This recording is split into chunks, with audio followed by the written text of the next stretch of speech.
Remember Clint Eastwood, the man with the icy stare, the gunslinger who didn't need words to own a scene, the Hollywood icon who defied every rule and built a legacy doing things his way. For decades, Clint wasn't just an actor. He was a force, a myth, a one-man genre. But in recent years, something changed. No more press tours, no late-night appearances, no new roles lighting up cinema screens, just a few rare public sightings and whispers. Whispers about his health, his disappearance, his silence. Some say he's retired. Others claim he's secretly ill. A few even believe he's already said his quiet goodbye and slipped into the shadows. But those people don't really know Clint Eastwood, because what he's doing now, out of sight, away from the cameras, might just be the most unexpected twist in his entire story. This isn't just another aging star fading into obscurity. This is a man rewriting his ending on his own terms, with more mystery, more heart, and more control than anyone ever imagined. Most actors vanish quietly. They age out of relevance, slip into retirement, and let the world remember them as they once were. But Clint Eastwood was never like most actors, and he sure as hell wasn't going to disappear quietly. By the time he turned 90, most assumed he'd finally put down the camera. Instead, he shocked the industry by releasing Cry Macho in 2021. Not just as a director, but as the star. There he was, riding horses under blistering sun, delivering lines with that same stone-faced grit. No body doubles, no special treatment. Just Clint, still doing it the hard way. Those close to the production said his routine hadn't changed in decades. He arrives early. He keeps the set quiet. He still finishes scenes in 1 or 2 takes. Efficiency through instinct.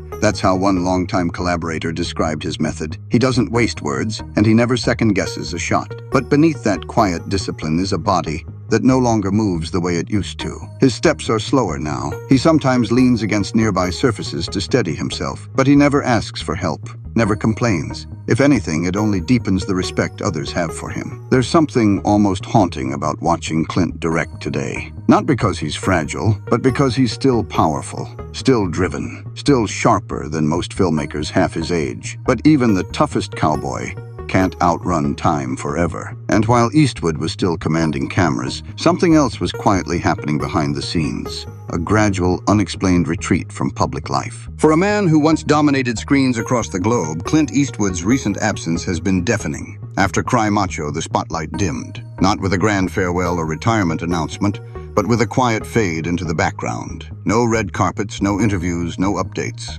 Just silence. By late 2023, fans began to notice. When rare photos surfaced, grainy, zoomed-in snapshots taken from a distance, the man in the images was barely recognizable. Thinner, older, slower. It wasn't the Eastwood they remembered. The internet exploded with speculation. Was he sick? Was he in decline? Was this finally the end? Some tabloids ran with dramatic headlines, calling it a mysterious disappearance. Others whispered about an undisclosed illness, even suggesting he was battling something serious in private. None of it was confirmed. But in the absence of facts, rumors filled the void. Still, those close to Clint offered a different perspective, one that didn't involve doctors or hospital visits. According to longtime friends and family, Eastwood was simply stepping back. Not because he had to, but because he wanted to. After a lifetime of cameras, chaos, and control, he was finally carving out something he'd never truly had before: peace. But what the public couldn't see was that this peace wasn't lonely. In fact, it was shared, with people many didn't even know existed.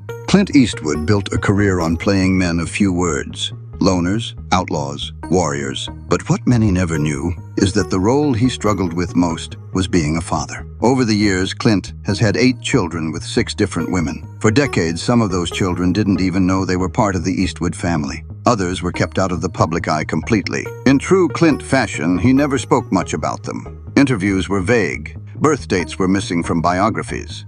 Paparazzi caught glimpses, but never a full picture. One of the most talked about revelations came in the late 90s, when it was confirmed that Clint had a daughter he hadn't publicly acknowledged for decades. Her name was Kimber, born from a brief affair in the 1960s. For years, she lived her life without the world, or even parts of Clint's own family, knowing she existed. Then there's Laurie, another daughter whose existence became public even later. She was adopted as a baby and only reconnected with Clint as an adult. Their reunion was quiet, private, but deeply emotional. Friends say Clint was visibly shaken when they finally met. It wasn't just shock, it was guilt and a kind of peace. In many ways, Eastwood's children grew up scattered.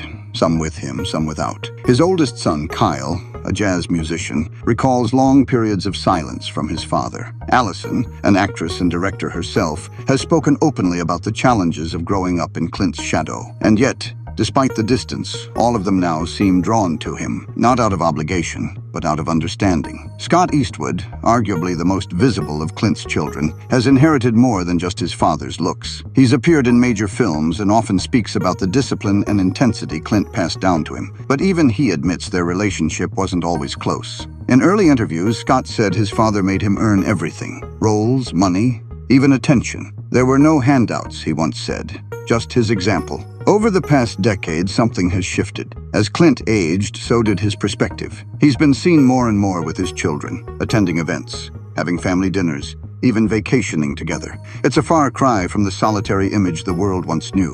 One friend described it simply: he's trying to put the pieces back together, and they're letting him. It's not all picture perfect. There are still tensions, particularly with former partners and overlapping timelines. Dina Ruiz, Clint's ex-wife, once hinted that his past choices made co-parenting complicated, and some of the children have chosen to stay out of the spotlight entirely, despite growing curiosity from fans. But behind the silence and the stoicism, there's been a quiet evolution. Clint Eastwood, the man who once seemed married only to his work, is now surrounded by a family he once kept at a distance. Late in life, he's trying to reconnect, not for publicity, not for legacy, but simply because he wants to. And that shift might be the most unexpected chapter of his entire story. For much of his life, Clint Eastwood kept women at a distance, emotionally, at least. Despite a long list of high-profile relationships, his personal life was always a puzzle, full of overlaps, mystery, and quiet departures. But there was one woman who seemed to crack through that exterior, and for a time, even Clint admitted it. Dina Ruiz was a television anchor when she met Eastwood in the early 90s. They married in 1996, and for a while it looked like Clint had finally settled down. He was in his 60s, mellowing out,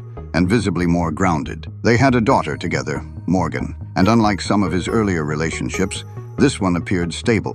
Public appearances became more frequent. Clint even smiled in photos, something fans weren't used to seeing. But in 2014, after nearly 2 decades together, Dina filed for divorce. No cheating scandal, no screaming match in the press, just a quiet, official end. She later hinted that Clint, despite his age and wisdom, still kept a wall up. He doesn't let people in easily, she once said. You're either in his world or you're not. And then, almost as quietly as she left, someone else entered the picture. Rumors started swirling about a new woman in Clint's life, much younger, private, never photographed. For years, her identity remained unclear. Some said she was a restaurant hostess. Others said she was connected to the film world. What was certain, though, was that Clint had not gone into emotional isolation after Dina. If anything, he'd re-emerged, softer, calmer, but somehow re-energized. Insiders say this mystery woman may have played a major role in Clint's renewed creative streak. After Cry Macho, he began workshopping ideas again. He started showing up at small film festivals,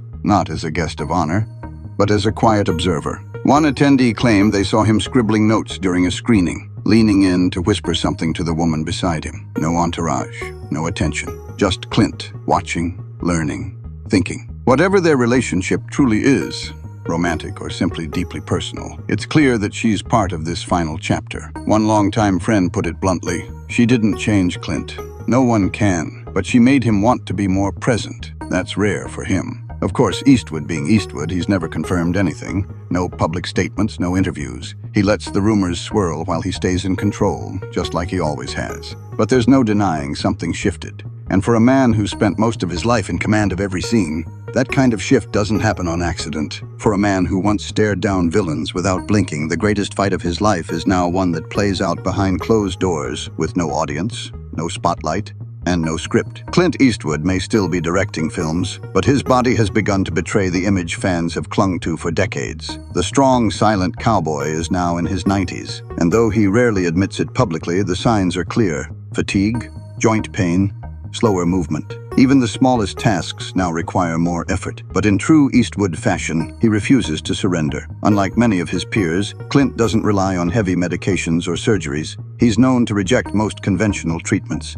Instead, he's turned to a quieter, more introspective form of healing: meditation, long walks, carefully managed routines, and natural therapies. A friend once said, Clint believes in finishing what he started, but not by giving in to machines or medicine. He wants to go out the same way he came in, his way. There are whispers of more serious health concerns, but nothing confirmed. Those close to him say he won't talk about it, not out of pride, but because he doesn't want pity. To Clint, that would be worse than any physical pain. Instead, he surrounds himself with calm. His home is quiet, almost monastic. He starts his mornings early, like always. He still reads scripts, still writes notes, still walks through his garden like it's a film set he's preparing for. Every movement is slower now, but purposeful, like a man editing his final scene in real time. Some describe it as peaceful. Others say it's haunting, watching a legend quietly wrestle with mortality, refusing to let it define him. But the truth is, Clint Eastwood has never feared death. He just refuses to let it interrupt the story before he's ready.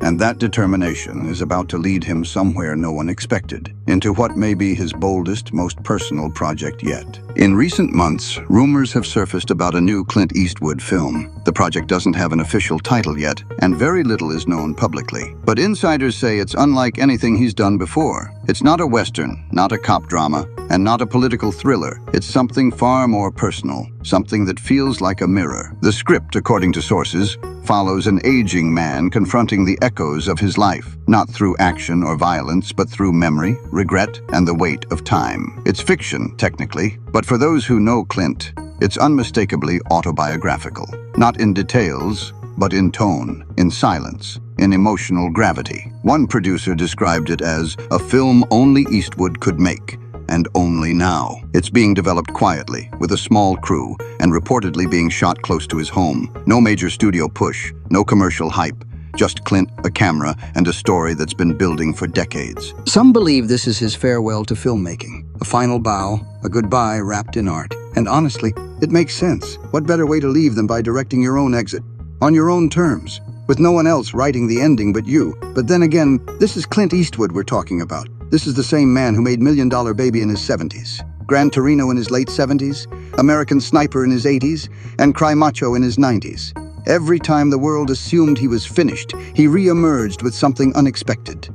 Sharper, quieter, but just as powerful. So is this final act truly the end, or just another twist from a man who never followed the rules in the first place? Only Clint knows for sure, and if history tells us anything, he won't tell us until it's already done. Clint Eastwood has never been one to dwell on the past. While Hollywood endlessly recycles its legends, building tributes and retrospectives, Clint keeps moving forward. When asked about legacy in a rare interview, he shrugged and said, "I don't think about it much. You do the work and then you move on." Simple, unsentimental, pure Eastwood. But as he's grown older, the question has become harder to avoid. Fans, friends, and journalists all want to know, what does a man like Clint, who's lived 10 lifetimes in one, think about the end? The answer, like much of his life, lies not in what he says, but in what he does. Clint doesn't talk about death. He doesn't give long-winded answers or philosophical quotes, but he's left clues. Friends say he keeps a handwritten notebook in his office, not filled with memories, but with scenes, dialogues, images, ideas. Some believe it's a form of memoir, written not as a book, but as a film. One that may never be made, but says everything he wants to leave behind. There's no sentimentality in it, no melodrama, just truth, quiet, restrained, and devastating in its simplicity. And then there's the way he's lived in these final years. No grand farewell tours, no legacy awards speeches, no frozen smiles on tribute stages. Instead, Clint has chosen something far more difficult: stillness, reflection, presence. He spends his mornings walking alone. No assistants, no bodyguards, just silence, wind and thought. He reads, he watches old movies, not his own, and sometimes visits the small-town theaters where his career began. A man who once ruled the world is now content with a quiet seat in the back row. He's not afraid of what's coming, not angry, not even resigned. He's just ready. And for someone who made a name playing men who never showed fear, maybe that's the most revealing performance of all. When he goes, and he knows he will, Clint Eastwood doesn't want statues or headlines. He wants the work to speak for itself, the scenes, the choices, the silence between the lines. Because at the end of it all, the man who never said much may have told one of the greatest stories in Hollywood history. Not through his words, but through the way he lived. Clint Eastwood didn't just survive Hollywood, he outlasted it through changing trends, shifting politics, personal storms, and a culture that constantly moves on to the next big thing. He remained unshaken, unchanged, unapologetically himself. Today, he may no longer dominate headlines or box office charts, but somewhere behind the scenes, he's still writing, still directing, still shaping his story the only way he knows how, with silence, precision, and purpose. And maybe that's the real legacy. Not awards or interviews or internet praise, but the simple fact that a man like Clint Eastwood could live on his own terms all the way to the end. So if you haven't seen him in a while, don't worry. He's still out there. Maybe not where the cameras are, but exactly where he wants to be. And if stories like this fascinate you, the hidden lives, the unfinished chapters, the legends still quietly unfolding, don't forget to subscribe, because what comes next might just surprise you even more.